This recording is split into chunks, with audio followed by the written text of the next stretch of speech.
welcome to another edition of Tribulation Ready Survival.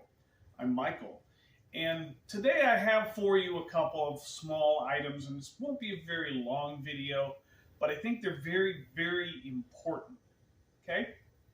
So, for me, in my life, I have been in leadership roles.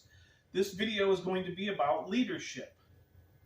Now, I have been in leadership roles, both in the military, both in law enforcement, and as the head of a household. Now, does the head of the household or does the leader of a group of men or women, does that leader make the ultimate decision?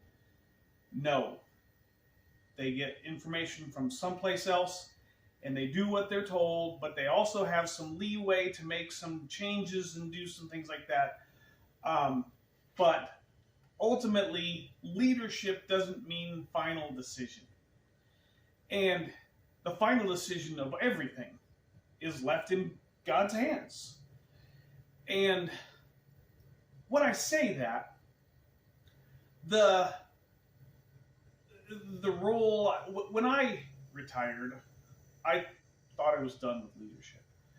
And then I find myself doing videos here, survival videos, and the videos that hopefully you've gone back and watched. But we also started our second attempt at a home congregation. And we meet on Shabbat, and we study the Bible, and we listen to what God has to deliver to us in the message for the day, the Torah, and whatever we're reading through that day.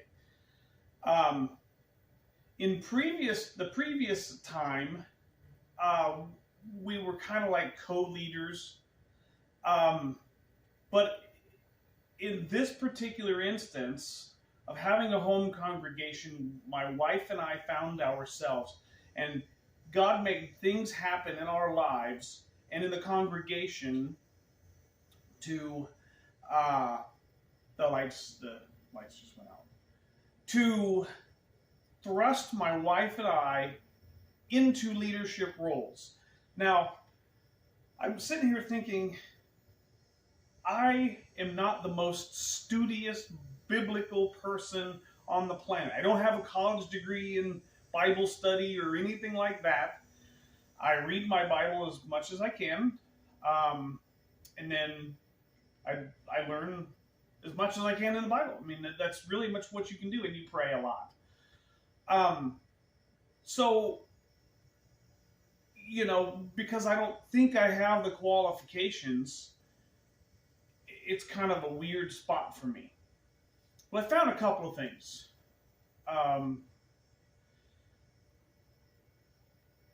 When I found that my wife and I were both leaders of a congregation, not just here at TRS, but the Shabbat congregation,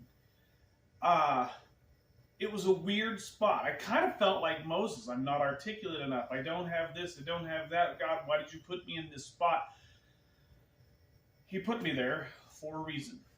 And I believe that some of the reason is that he wants me to give this information to you because you may be going through some of the same stuff that we do, or we are, or you may at some point in your life. So that's a lot of responsibility to be a leader, and having God put you in that spot, there's a lot of responsibility. You're responsible not only just for the information that you put out, but you're also responsible for like a shepherd would, kind of making sure the flock is taken care of. And that's not an easy spot to be in. So that's kind of a thing my wife and I have kind of been going through. We're leaders now. What more can I do? How do I make that happen? And I hope if you're continuing to watch our TRS videos that you will see us thrive with God's will and God's help He's going to help us thrive. And so that's kind of a new thing. I just wanted to bring that up to you guys. Leadership. You may find yourself in that role, and it may not be it's not comfortable. It may not be the most comfortable, and you may not feel that you're the most prepared, but God will give you what you need when you need it. That's what we have to know.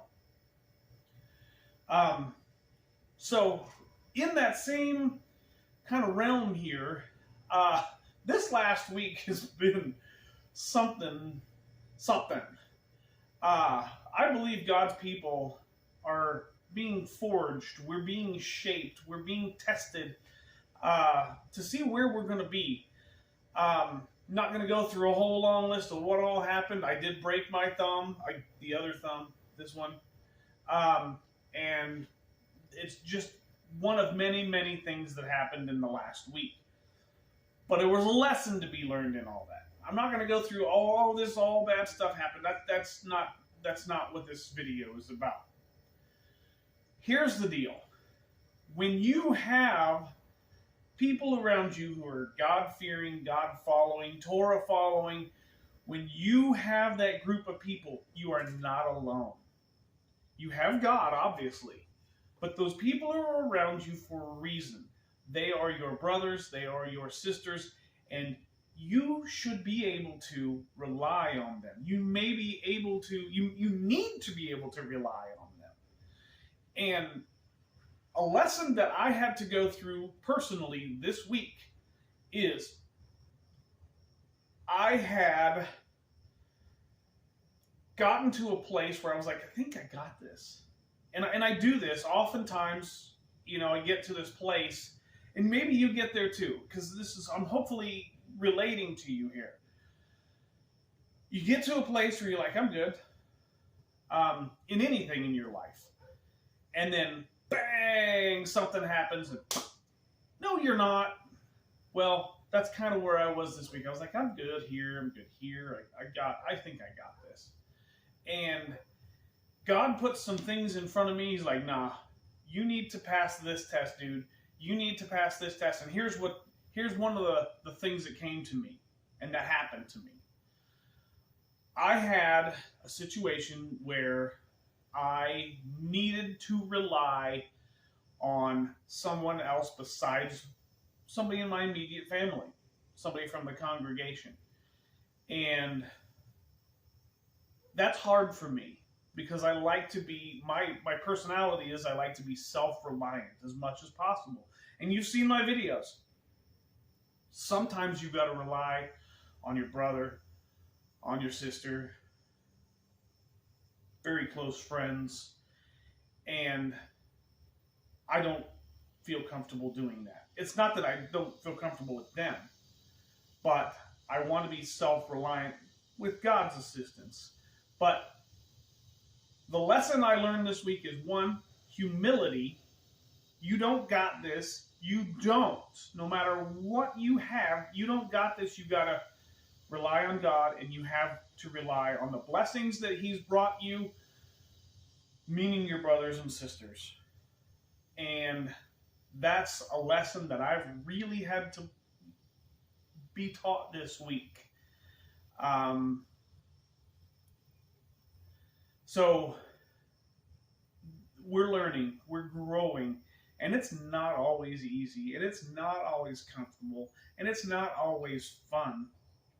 So that's just one of the many, many lessons we've learned, we've gone through and learned, had to really, really get pushed on us this week. The leadership thing, kind of a slow roll building up to that, but it really kind of hit my wife and I this week. And then on top of that, humility and being able to rely on those who are close to us. For me, it's really easy. I wouldn't say really easy.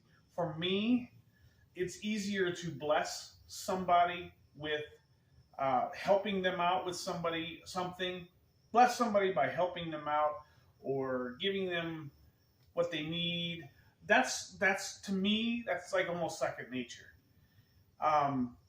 but to receive that help when I need it was the humility that I had to get. I had to get there. And I don't even know if I fully get it yet, because I'm still processing this.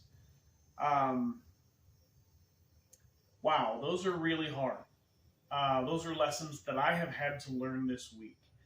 And, it reminds me of a saying. If you remember the old candy bar commercial, this is kind of a play on that. Sometimes I feel like Moses, sometimes I'm Job. It's just like those Bible characters are so relative to us today from thousands of years ago. The Bible is one of those sets of documents, sets of books that it doesn't get old. It's not a history book of things that happened, and they happened then and they're going to happen again. They're happening, it may be a little bit different, but that's still relevant today. God made that book a living book.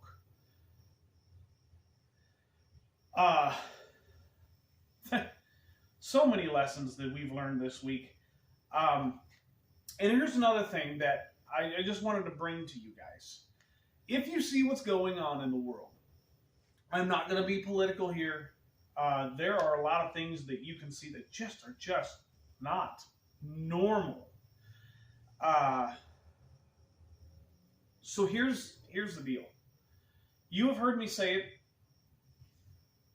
You've heard me say it in the past that we, my wife and I, here at TRS, we believe that not only the world, but our country and our state and our city, our people, these people, all of us are under judgment.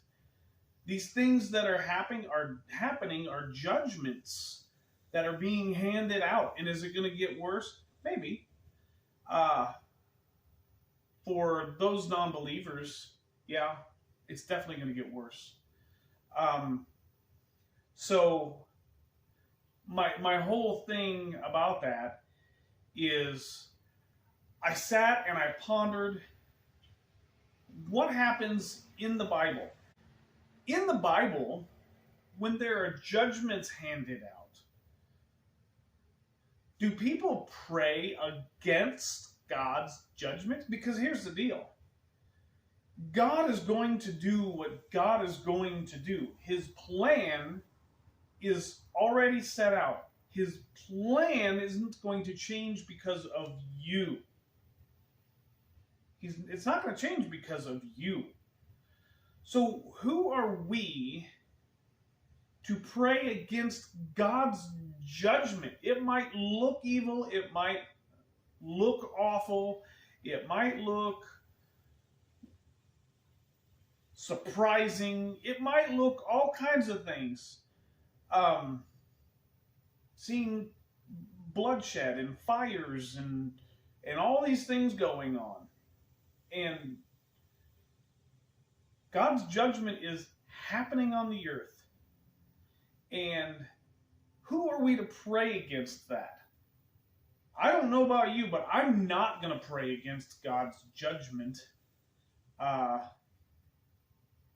Those judgments are meant for a reason.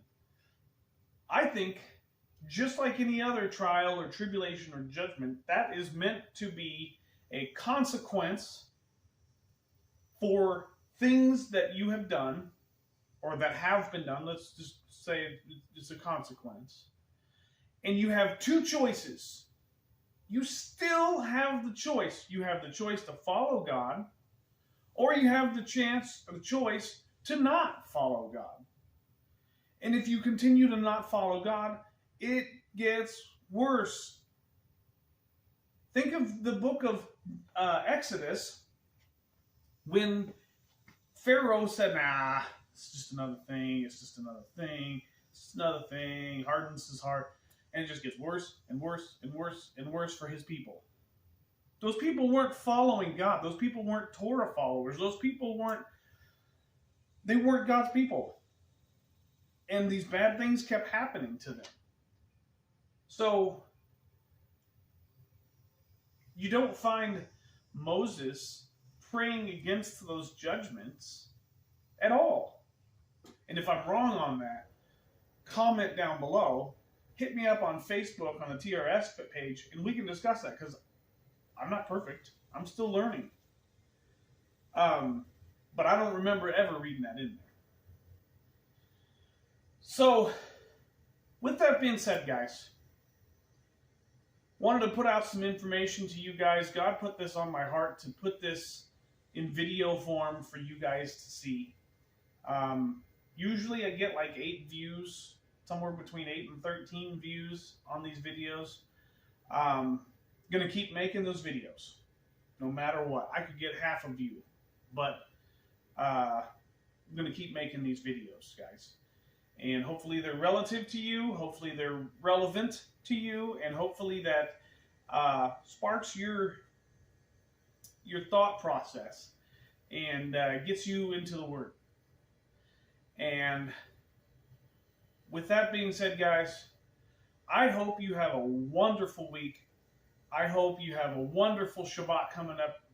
And as the feasts happen, the fall feasts start to come happening, I hope you get to celebrate those to their fullest extent and enjoy them and learn why we celebrate those feasts. So, have a good one. I'll see you in the next video.